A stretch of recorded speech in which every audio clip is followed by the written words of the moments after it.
Next up, we got Explore with Us, man. We got the young Explore with Us. Hey, I love this content from this channel, just like JCS, interrogation videos. I know y'all love them. So we back. I took kind of like a little break. I'm gonna come back, sprinkle it in. You feel me? So right now we got that when an evil mom realizes she's been caught. Now, I don't even know what to say. But evil stepmom. Hey man, y'all let me know if y'all want a part 2 of this, because I'm not reacting to the full thing. Y'all like this video and comment. Like the video and comment. We want a part 2, bro. You know what I'm saying? Or just part 2, whatever. Just, you know what I'm saying? Because I'm not going to react to the full thing. And I don't know if y'all want to see more. I don't even know. What I'm going to do, waste my time? You know what I'm saying? So y'all let me know. Like the video, comment. But hey, let's see what it be time. Bye. We love you.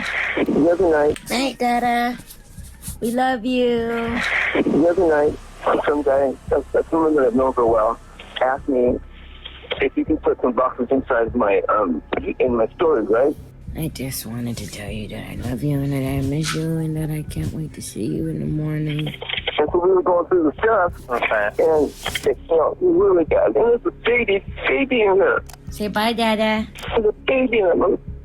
I just seen the arm, and I just know it's a dead body. It was the worst type of crime imaginable. After a lackluster attempt. Oh my god, bro. Come on, bruh. He should have named this one an evil babysitter, bro. Oh my god, bro. To hide it within a leased storage unit, the concealed body of a tiny child had been uncovered.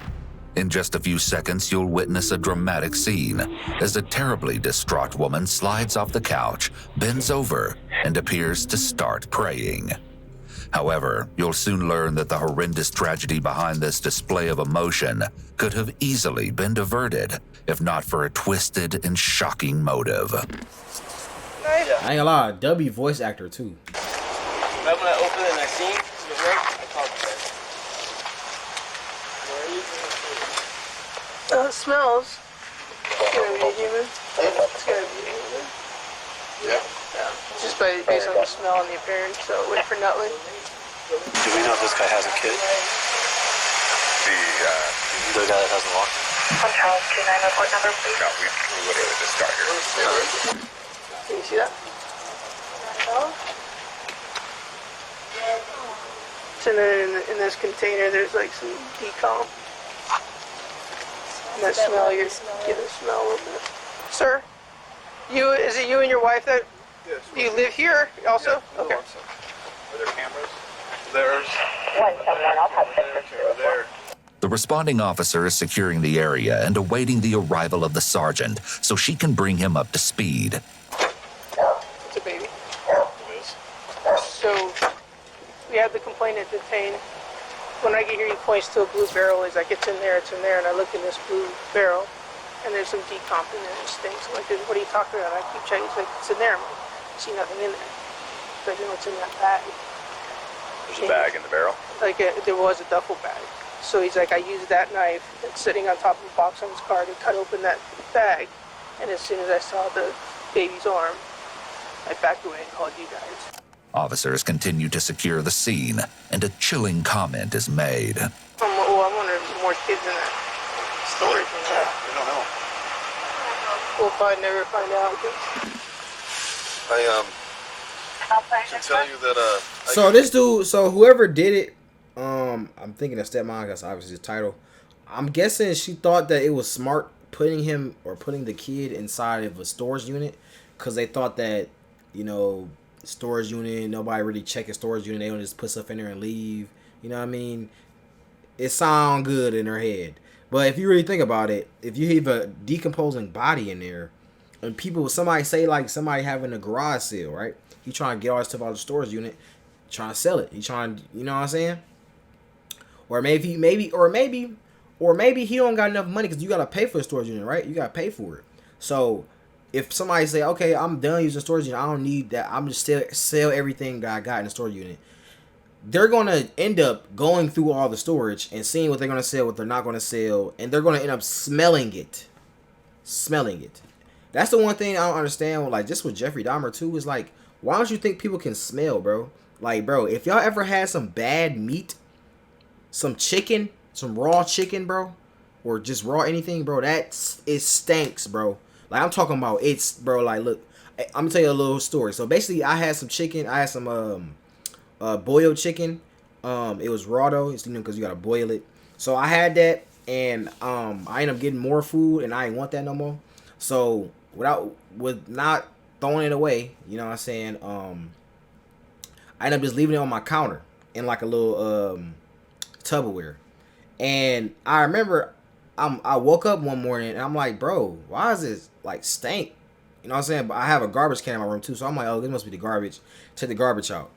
No, took it out like an hour later. I thought like, you know, clean my room up and make sure it wasn't just garbage and nothing else was smelling. I'm like, okay. I still smell it 3 hours later. You know what I'm saying? Then I'm like, wait a minute.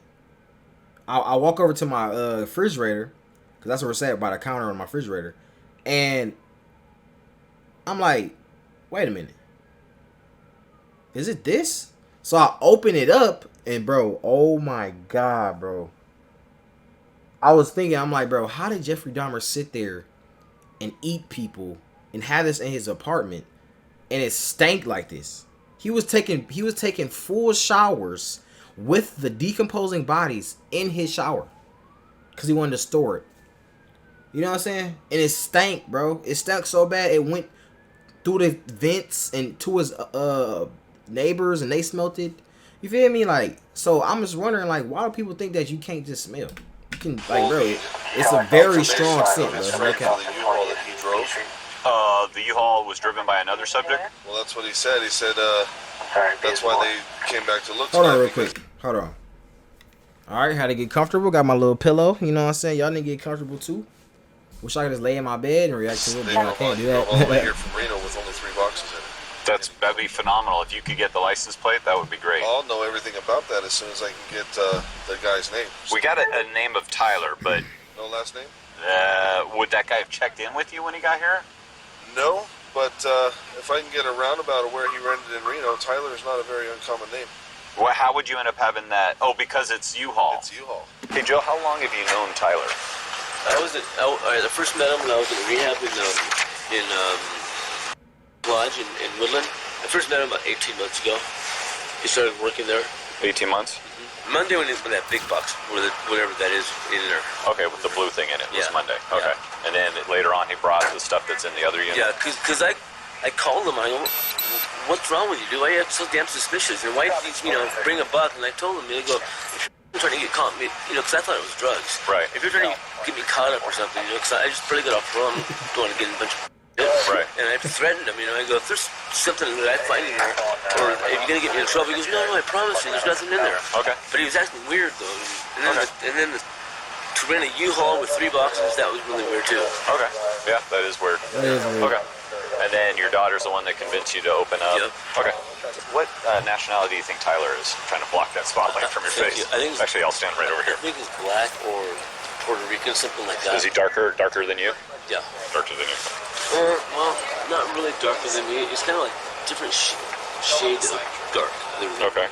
So he's probably about like my height, anyways, probably like 150. So he's slim and short. Okay. Do you know anything about him being married or anything like that? He's married to that girl. Well, he's married to somebody? Yeah, he's married to that girl. The girl came with him. Oh, there was a girl with him when he came yesterday? And kids. Oh, there was kids with him? Oh, okay. And is she same look as him, maybe Puerto Rican? She's definitely black. But you don't have any idea what her name might be? Okay. How long does your camera store? Oh, go way back. Can you look up something for me? Yeah. That's Joe at the gate. So is that the yours or is that it right there? And that's what's another thing, y'all criminals, y'all don't understand, is that these cameras is no joke, bro. It's 2023, bro. These cameras do not play, bro. You know what I'm saying? He just said, "Oh, you got the videotape? Oh yeah, it go way back. It go way back." So he talking about weeks, damn near months. So you think, "Oh yeah, I'ma just come in here this month, steal something out here, then wait 3 months, steal it again, And then once they finally catch you, they're gonna go back and they be like, oh, so you, oh, okay, you thought you was smart. You know what I'm saying? These don't play, bro. But not the guy out we're interested. How do I hit pause? Change my camera, bro. I swear it's always on my side. Like, Make a mental note of the white car, as this will be important shortly. Phone number to the guy we're looking for. Do you have it? Yeah. We need it so they can look up the number and get the name right here. I don't know. Watch as soon as my camera. Watch as soon as my camera over here. Look, see, told you. Now she gonna be popping up over here. All right, I'm gonna go over here. Hopefully, I can stay over here. All right. I'm not blocking nothing. Yeah. Tyler. Driver's 24. license. Ooh.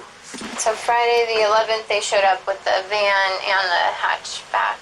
And then the 14th, the hatchback is with Joe. Okay. So they ran his phone number through the computer system. This is what they came up with. So they got his driver's license number and everything. If you look on the other backside, that's his credit card that he's been using. He's using. So we'll just go with this name as our possible suspect. Send a message to You see how fast they got all this information too, though? Peep everything. All y'all want to be criminals out there. Peep everything, bro. He just put up to the scene. It's probably been, what, like 2 hours, and they got damn near your whole name, your address, what you look like, your girlfriend, your kids, your credit card, you like everything, bro. Reno, give them that horsepower and see if they can confirm an address for him there, or confirm that is a good address in Reno. Have the supervisor send a message over there. So what is her story as to why they decided to check things out today? Wasn't she the one that was telling her She's been trying to convince her dad the whole time. that something was wrong with the boxes? No, he was not acting right. And she has no relationship. She just thinks something's weird about him? He's acting paranoid. She's okay. He seemed really nervous, really paranoid. They leave. All three? She convinces Dad, hey, that dude's weird. I need to go over here and look and see what those boxes are. Okay. So she convinces Dad to come over here. They come down here together to look inside those boxes. Okay. Because she did not get a good vibe from him. Sacramento's CSI and homicide units have just discovered that a most dreaded class of cases has landed in their laps. Based on the driver's license information provided by a manager of the storage facility, law enforcement has set their sights on a young man by the name of Tyler Anderson. Ooh, peep the edits. Okay, W edits. Year-old resides in Reno, Nevada. The Sacramento Police Department contacts their counterparts in Reno, Nevada, and it is soon established that Tyler is married to 23-year-old Avriana Anderson. Around this same time, back in Sacramento, police discover that Tyler's phone is pinging nearby. He's soon located and taken into custody. The Reno Police Department's Robbery and Homicide Unit dispatches 2 detectives to the apartment of Tyler and Avriana at approximately 1:30 p.m. on May 16, 2018, the day after first responders were dispatched to the horrendous scene at the storage facility. As Avriana grants the detectives entry to her Reno residence, the convoluted horror story slowly begins to unfold. Even at first glance, the apartment is noticeably unkempt. A mattress has sprung across the living room floor, and were dispatched to the horrendous scene at the storage facility. As Avriana grants the detectives entry to her Reno residence, the convoluted horror story slowly begins to unfold. Even at first glance, the apartment is noticeably unkempt. A mattress has sprung across the living room floor, and the kitchen is filthy and littered with spoiled food. Avriana agrees to travel to the main station of the Reno Police Department, where she will be interviewed by the detectives. Tyler, on the other hand, asks for an attorney shortly after a Sacramento detective informs him of his rights. It's not until July 5th, 2019, after more than a year has passed, that Tyler emerges to explain his long-awaited version of events. Shortly after his arrest, though, he alluded to everything in a recorded prison phone call with his mother. I hope that the truth comes out.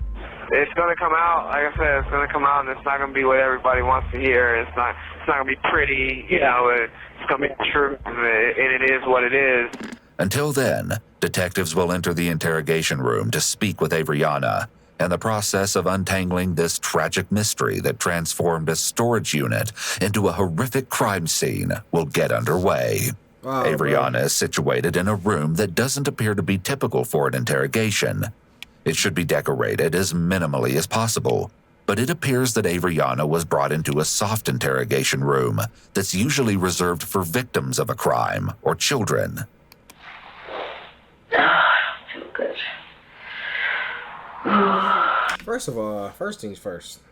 She and this motherfucker chilling hard, ain't she? Why she chilling so damn hard? She in it. She on the damn couch, laid up, like she about to take a nap. If you just killed somebody or your kid, or your or whatever, you like, bro. I don't feel good. I just bet you don't feel good. Avriana. It's possible that Avriana is aware that she's being recorded or that someone is watching her, so she's trying to garner some sympathy before the interview has even started. In any case, Avriana will soon reveal exactly why it is that she's not feeling well. And let's just say it's not due to some sort of stomach bug. You alright? Okay. Alright, let's get this started so that we can... The detectives are seated directly in front of Avriana with no barrier, such as a table, between them. This will allow them to fully observe her body language. The detective wastes little time. After a bit of small talk and rapport building, he gets down to the reason for this meeting. Talked about earlier at your apartment is that Sacramento Police Department gave us a heads up that they're investigating what they believe to be a homicide or some sort of suspicious death, okay? So they've asked our help to kind of facilitate this whole thing. Okay. The detectives then thank Avriana for coming down to speak with them and express their appreciation, which they're trained to do under the Reed technique. This makes the suspect more likely to want to continue being seen as cooperative. Of course, her level of cooperation will be subject to change as the detectives begin to press her for more information. The main thing we want to talk about, as my partner explained earlier, was your recent travels to Sacramento. Okay. So, just in your own words, can you just kind of explain what that's about? Well, we went down there, honestly, to get something that I'm ashamed to talk about. Okay. Well, we're not here to pass judgment, okay? It's not our job to do that. Avriana explains that she and Tyler went to Sacramento and purchased cocaine. She's conveniently failing to disclose the most significant reason for their travels. The detectives are aware of this. So they crackheads. They crackheads with kids. That's the worst combination ever. And they're young. The three worst things ever. But they play along and attempt to make Avriana comfortable by behaving very casually and stating they're not judging her for her admission. When did you guys go down? I don't remember the exact day, but it was the day before yesterday. Okay. I remember the exact day. What did you guys go down? When? What did you guys take down there? I think my husband took a dresser. Just a dresser? A few days ago. A dresser. I believe it was just a dresser. Okay. They continue on the subject of the dresser, and Avriana has confirmed that their children went along on the trip as well. Make a note of this, as it will be important later. Where do you guys end up taking the dresser to? To his friend's storage or something like that. Do you know where that was? No. I don't know the city. I don't know exactly. What city was it in? Sacramento. In Sacramento? Yes. Okay. Do you know who this friend was No, I don't know. That's how we're getting separated. You know, I don't really know him, I guess. Avriana may be trying to distance herself from Tyler, possibly because she's planning to blame him for everything. And that's exactly what I was about to say, too, bro. Whenever you get into something with a girl, or not even just a girl, but y'all don't really think this shit through. Whenever there's some shit that just happened and y'all don't think this shit through, somebody's gonna blame somebody. You know what I mean? Or they're gonna use their tactics, their interrogation tactics, to say, yeah, well, we know everything. He told us everything, so we need you to come clean right now. Come clean, and we can promise you a lesser sentence. You feel me? Your dude already he already what's the face? He already snitched on you and everything. Just come clean, and the other person gonna snitch, bro. It's just how it happens. And if they don't snitch, you know what I'm saying? They still gonna go to jail the way it go. They snitch or not, they're going to jail because they already caught you. So it don't matter. You feel me? They just want to see the full details. They can really convict you of every year that you need and the full story. That's really what they want to try to see. You know what I'm saying? So every time it's with two people or multiple people, they always get caught. One snitch. It's always one gonna break it, bro. You know what I'm saying? And I hate to say it, but it's usually like either damn, I ain't gonna say that. Her potential defense being that she didn't know anything about what he did. Yesterday, what did you do yesterday?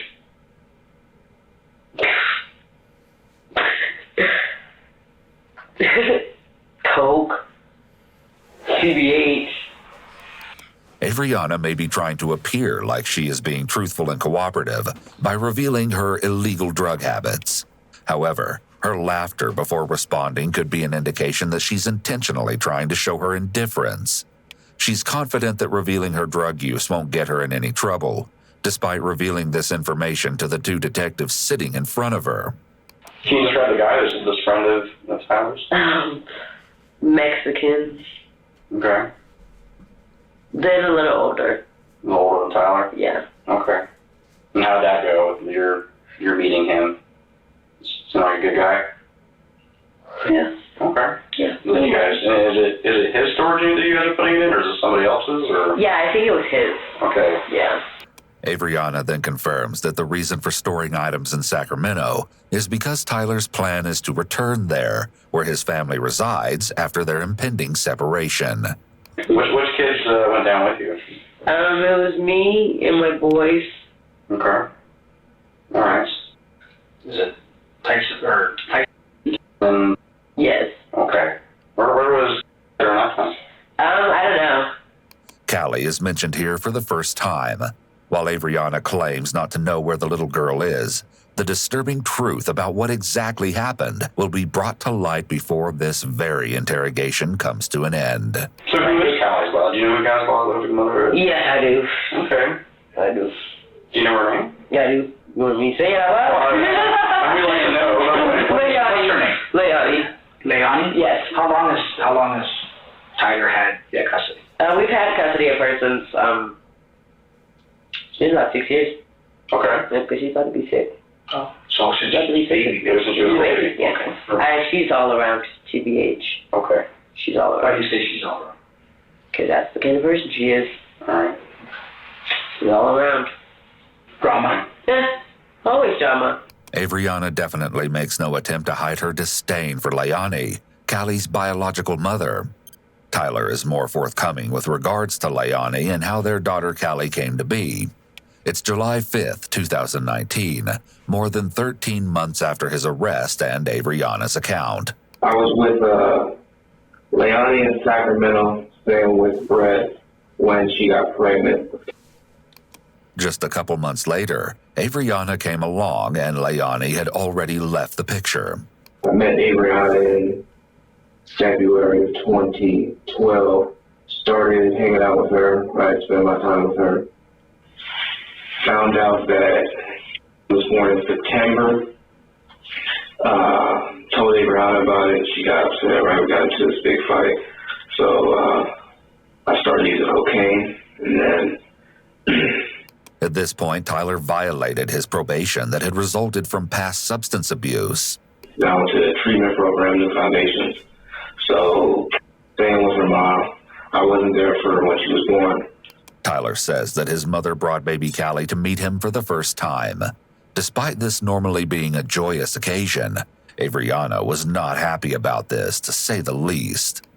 You know, she wants us to spend time together. She and my mom were never, they never saw eye to eye. Right? They never had a relationship. So she was upset, and, you know, she was talking about me. So if you don't come back. This type of threat is a form of manipulation and is an obvious red. Oh my God, bro. That's what I'm talking about. He already said it. It's an obvious red flag for an unhealthy relationship, bro.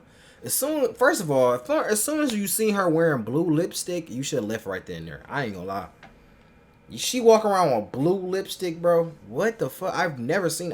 That's actually my first time ever seeing anybody with blue lipstick, unless they had some type of like makeup on, and you know what I mean, it matches the makeup or whatever. But just walking around normally with blue lipstick on, it's kind of crazy. Not gonna lie. But I'm gonna K myself if you don't come back. I'm trying to think, how would I react to this message if somebody told me this? Like, I feel like what I would do is like, I would like, because I actually know, now think about it, I've actually had an encounter like that. You know what I'm saying? Not exactly like that, but it was somebody who was like fragile and kind of was on edge. So it's like, if you say anything the wrong way, she might just blame you, make a note, a S note, you know what I'm trying to say, I note, and you put your name in it, and now you going to jail. You feel me? So I remember having that, you know what I mean, that encounter, and basically what I did was just try to like, basically just not tick her off, you know what I'm saying, just don't make her mad. But if it was my girlfriend, I feel like I would just like, I don't know, bro. I would just be like, cause it's like cause if it's your girlfriend, right, and she said if you don't come back, I don't know if she mean it like if, I don't know what that means, but like I feel like if you do like end the relationship on good terms, I feel like low key should just do that again. I'm going to K myself if you don't come back. You know what I'm saying? Like, so I don't know, bro. Like, red flag for an unhealthy relationship. Tyler tells the detective about another occasion where he spent time with Callie when he was granted a furlough for Christmas of 2012.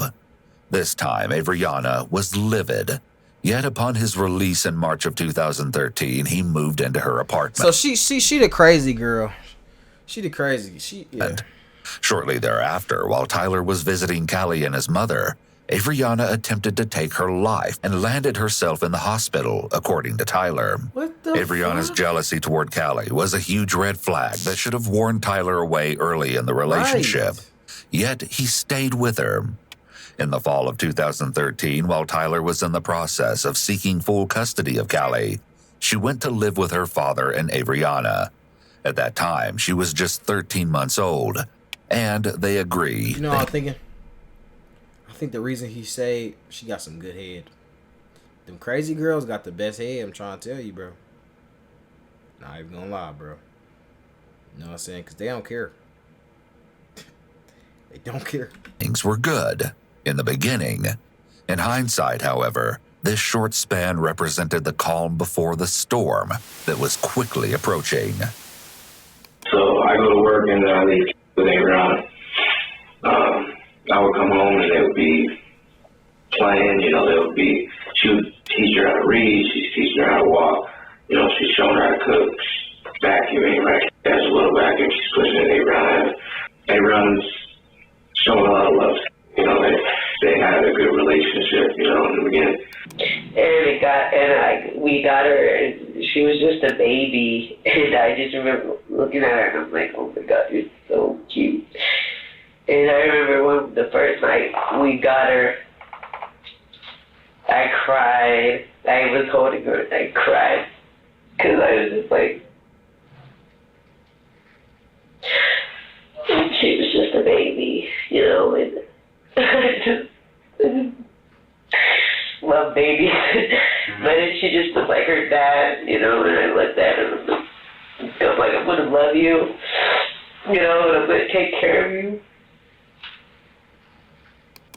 Avriana presented an idea to Tyler sometime in early 2014. I think that we should get married so that we can solidify your chances of getting full custody. Naturally, she disguised the real motive behind her proposition. According to Tyler, he believed that Avriana felt as if she was a mother to Callie and wanted to ensure she'd remain in their lives. It would turn out that this could not be further from the truth. In addition to wanting to get married, Avriana also wanted to have a child with Tyler. His mother had warned Avriana not to go playing house with her son. However, it seemed this was precisely her plan. A baby would further bind them together, and the already volatile situation would continue its trajectory toward inevitable disaster. Despite any trepidation Tyler may have... And this is why I always tell y'all, bro. Like, if you're in a relationship or whatever like that, you literally have to, bro. You have to, notice the red flags early in the relationship. Like, that's why I advise you guys to go through the talking phase.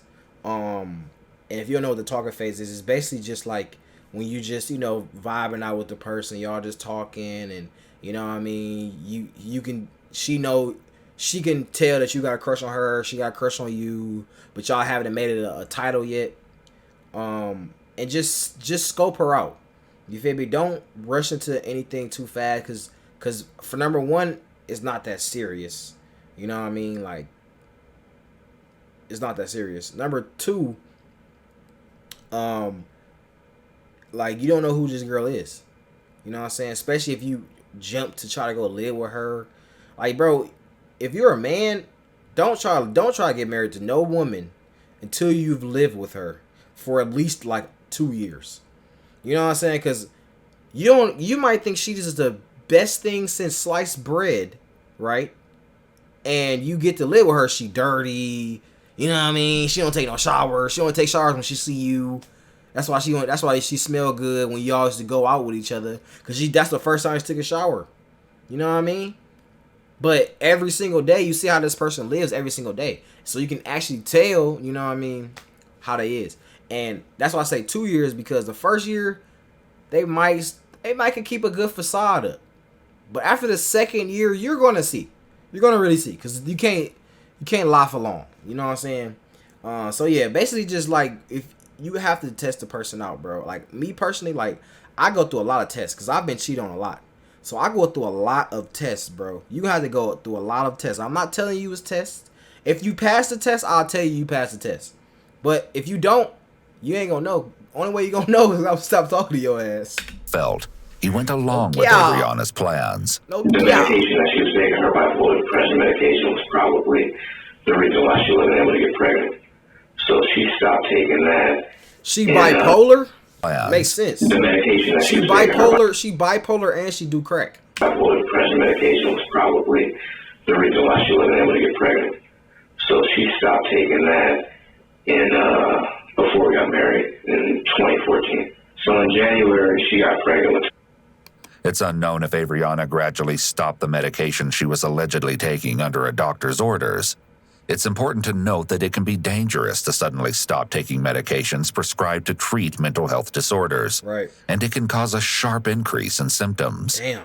The first son shared by Adriana and Tyler was born on Halloween of 2014. It was no coincidence that soon after, Tyler would arrive home from work to find Callie exhibiting noticeable injuries. To her son? I asked Adriana how she got him, and she says, oh, she bumped her head because she was playing, or she's chasing her brother as she fell, or she's just clumsy like her dad, Things would drastically worsen over time.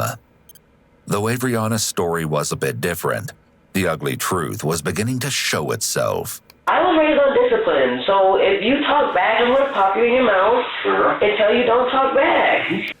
Discipline, however, should never leave a bruise on a child. Research shows that physical punishment, such as spanking or hitting, has been linked to the child displaying increased negative behaviors, including aggression. See, now, some people gonna hate me for this, some people gonna, agree. But me personally, I know everybody don't want to hit their kids, but I feel like this is how parenting should go, right? Now, I'm not saying I'm all for like spanking, because that can go into like abusing basically, but I would say, right, what I would say is, if the kid, like, okay, I'm gonna tell the kid once, I'm gonna tell the kid twice, I might even tell him 3 times, you know what I'm saying? But at a point in time, it's like, what do you do? Because if you see these parenting skills by, let's just say, Caucasian people, you ever see the stereotype like, oh, fuck you, mom, call their moms a bitch and shit, and their mom don't do nothing but just stop talking like that. You know what I mean? They basically take advantage of the parent because they don't feel no parent figure. They don't feel the like authority of the parent. You know what I'm saying? And that's why I think that whooping your kids come into play. You know what I mean? And I'm already gonna teach my kid to not be, you know what I mean, like my kids gonna be smart. Let me put it like that. My kids gonna be smart. You know what I'm saying? So it's not gonna take them long anyway because they're already raised around me. You feel me? So this by me being smart is gonna rub off on them. Obviously, they already got my genes. You know what I'm saying? So they are gonna be smart. But if it's like obviously they're still kids at the end of the day. They can be smart as possible, but they still a kid. You know what I mean? So it's gonna take a time. They might have to get popped. You know what I mean? Now, but it's the difference between popping them over like something that's serious versus something that doesn't matter. You know what I'm saying? Like popping them over some fucking like I don't know, bro. Like, you know, something dumb. You feel me? They ate the last cookie in the cookie jar. You pop them. You feel me? But if it's something serious and like they really like, you try to tell them and they just not, you feel me? Then like, okay, deserve a whooping. You deserve a whooping. You deserve to get your ass beat. You know what I'm saying? That's just how I feel. Like I said, some people hate me, some people not. But you gonna get your ass beat, bro. If you play around, if you, like you said, that discipline thing, you talking back and getting an attitude and shit, and like who the fuck, what the fuck, what do you think this is? You know what I'm saying? And I don't understand what people say about the other parenting. Anyways, it's like they say, oh yeah, but you shouldn't raise your kids. That's abuse and blah blah blah. It's like, okay, let's look at how my kids get raised and look at how your kid get raised. Your kid is gonna be soft and fucking they just think everything is okay and every blah blah blah. And now I'm not gonna say every kid's gonna be like that, because some kids might not be like that. They might just realize after the first time you tell them something, they just listen. You know what I'm saying? That's what we hope, a kid listens. So you have to do all that. Nobody wants to just voluntarily whip their children. You know what I'm saying? She would do something that she wasn't supposed to do. I'd be like, okay, you're gonna stand in the corner. You're 5. You'll stand in the corner for 5 minutes. You're 5. Stuff, you know, like how I was raised. That's what, you know. That's how I was raised. So I only go off how I was raised. Avriana is clearly agitated. Her demeanor is confrontational and defensive. She's showing clear signs of discomfort. She's rubbing her arms, which is a self-soothing movement used by individuals who are beginning to experience increased anxiety. Tyler places blame for the abuse on Avriana as the primary caregiver. However, as her parent, he is legally and morally obligated to protect his child and remove her from an abusive environment. Tyler wasn't the only one who took note of Callie's injuries. His Aunt Maylene like I said, it should literally be no scars on the person, though. You shouldn't get no scars. He contacted CPS. She claimed to have observed firsthand the physical abuse and neglect imposed on the little girl who was only 3 years old at the time. This particular chain of events started in April of 2015, when Tyler returned home from a day of attending college classes to find something quite unnerving. It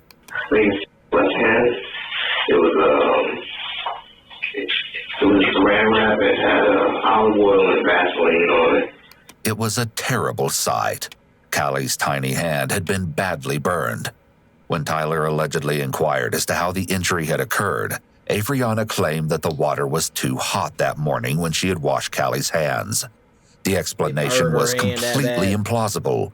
It wasn't an honest mistake, but rather an intentional, cruel act. Avriana tells me, because her and my family are at odds, right? Always. They're on and off, on and off. So she tells me that I have to tell my family that it was my fault, you know, that I was the reason. Because if I don't, then they already think that she's mean to Callie. So they're going to think that she's abusing her, right? They're too nice, they're too soft to their kids, they're too weak, right? Things like that. So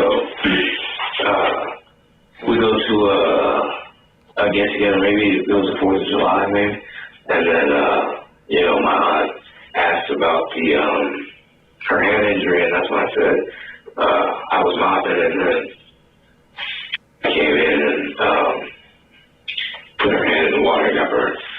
Not surprisingly, Tyler's Aunt Maylene didn't buy his story. Not at all.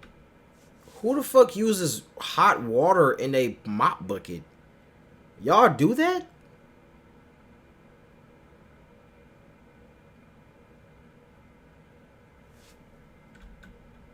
The water, I mean, I just think like the water don't, the temperature of the water don't matter. Y'all let me know, bro. I don't know.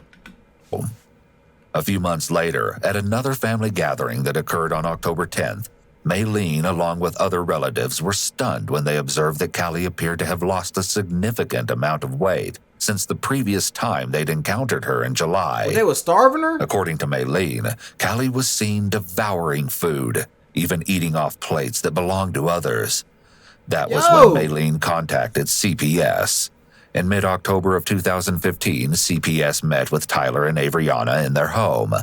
True to form, Avriana asked Tyler to accept blame for Callie's hand injury yet again. CPS comes, I tell them the same thing, you know. I was mopping, and then she put her hand in the water, and then I looked up, how to heal a third-degree burn, right? Did everything I said. She was good to go, no pain. The fact that Avriana manipulated Tyler into taking responsibility for his daughter's burned hand and Tyler agreeing to lie to his family and CPS shows the dynamic of their relationship and, if true, how he potentially favored his wife over the well-being of his own child. In addition to the concerns about potential abuse, Tyler's family also worried that Callie wasn't being fed. His people had said, his family had said, that she wasn't eating enough or something like that, and I think that's another reason why they called. But why would they say that? I guess because she was thin. But thin was an extreme understatement. What was the end result of them checking on you, Everything was fine. They closed the case. They closed the case because she clearly wasn't being abused. You guys can't judge a book by its cover. You know, just because I'm depressed doesn't mean I'm abusing my daughter because she's disciplined. And that's what I told the CPS people. Okay. They talked to her, looked at her, checked her. Of course, everything was fine because I'm just disciplining her. I'm just little pops, okay? You know, you guys are making it seem like I'm punching her or we're not making No, not you guys, but his family. You know, they were making it seem like, oh, I was abusing her. Oh, she's depressed. Oh, we need to send CPS over there. You know? So that's how that went. It's typical drama. Yeah. You know, 2 days after, so CPS ends up leaving, you know, they say, okay, we don't see any signs of abuse, you know, because it was always loving to Rihanna, you know. So they thought everything was normal. Actually, the report described the findings to be inconclusive. It also stated that the concern was that Tyler and Avriana were using excessive or inappropriate methods of discipline. The report hit the nail on the head, yet CPS dealings with the Andersons were discontinued. Things were building towards a horrific end in the time that followed. Still, Tyler gives more insight into the terrible things that were going on behind the closed doors of that apartment. Of course, he refused to put any blame on his own actions. There was the time that Avriana allegedly flew off the handle for no apparent reason and kicked him and Callie out of the home late one night. According to Tyler, this was a common occurrence. You know, she's screaming outside the house, you know, get out, don't ever come back, you know, take your dumbass baby with you. Of course, it must be noted that Tyler was well aware of this type of name-calling. A record of text messages within the lead detective's narrative confirms this.